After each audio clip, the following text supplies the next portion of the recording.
एक समय की बात है। पहाड़ियों और हरे भरे खेतों के बीच बसे एक सुरम्य भारतीय गांव में राज नाम का एक युवा लड़का रहता था।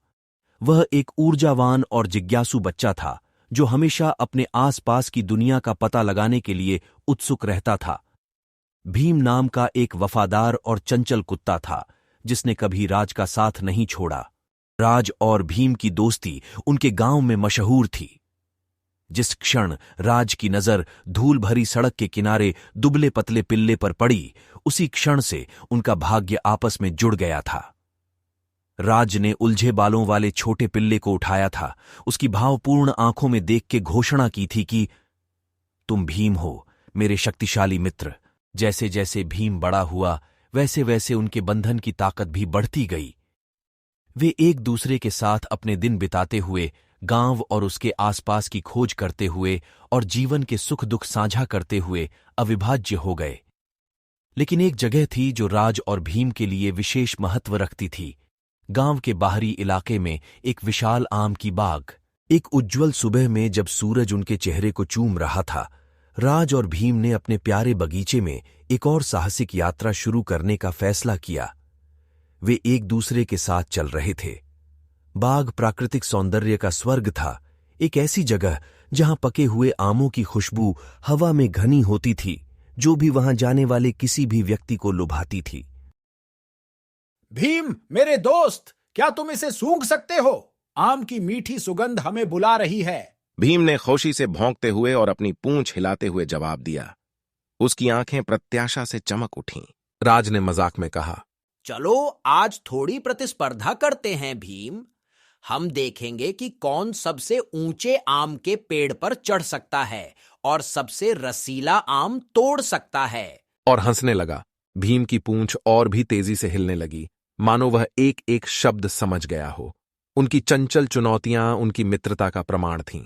युवा उत्साह के साथ राज निकटतम आम के पेड़ की ओर दौड़ा।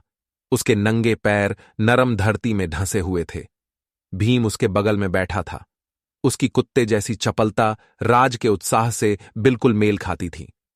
वे निचली शाखाओं वाले एक मजबूत पेड़ के पास पहुंचे और राज ने अपने चप्पल हाथ से शाखाओं की तरफ पत्थर फेंक मारा। राज ने एक पका हुआ सुनहरा आम गिरा दिया और कहा, देखो मुझे क्या मिला भीम। भीम की आंखें खुशी से चमक उठीं और उसने अपनी पूंछ हिलाकर मानो कहा, बहुत बढ़िया। राज ने कहा, तुम्हें पता है भीम, यही जीवन है। बस तुम, मैं और हमारे चारों ओर प्रकृति की सुंदरता। भीम ने राज की ओर देखा। उसकी आंखों में प्यार भरा था, जिसके लिए शब्दों की जरूरत नहीं थी। राज ने कहा, तुम एक कुत्ते से भी बढ़कर हो भीम। तुम मेरे दोस्त हो, मेरे विश्वास पात्र हो, मेरा परिवार हो। भीम ने अपनी पूंछ हिलाई और अपने अंदाज में कहा, और तुम राज मेरे सब कुछ हो। जैसे जैसे दिन चढ़ता गया, राज और भीम अपने पसंदीदा शगलों में शामिल हो गए। वे बगीचे में तितलियों का पीछा कर रहे थे। उनकी हंसी पत्तों की हल्की सरसराहट के साथ मिल रही थी। जैसे ही सूरज ने उतरना शुरू किया, आकाश को नारंगी और गुलाबी रंगों से रंग दिया। राज ने कहा, चलो भीम, घर जाने का समय हो गया है। और वे बगीचे से होकर वापस जाने लगे। रात के सन्नाटे में लड़का और उसका कुत्ता पूर्ण सामंजस्य में चल रहे थे। उनके कदम उनके बीच की अनकही समझ के साथ तालमेल बिठा रहे थे, और इसलिए उस शांत भारतीय गांव में राज और भीम एक साथ खेलते, हंसते और जीवन का आनंद लेते रहे। उनकी बातचीत प्यार, विश्वास और अटूट दोस्ती से भरी हुई थी। वे उस गहरे संबंध के प्रमाण थे जो एक लड़के और उसके कुत्ते के बीच मौजूद हो सकता है। साझा क्षणों की सादगी और प्राकृतिक दुनिया की सुंदरता में बना एक बंधन। जैसे जैसे साल बीतते गए, उनका रोमांच जारी रहा।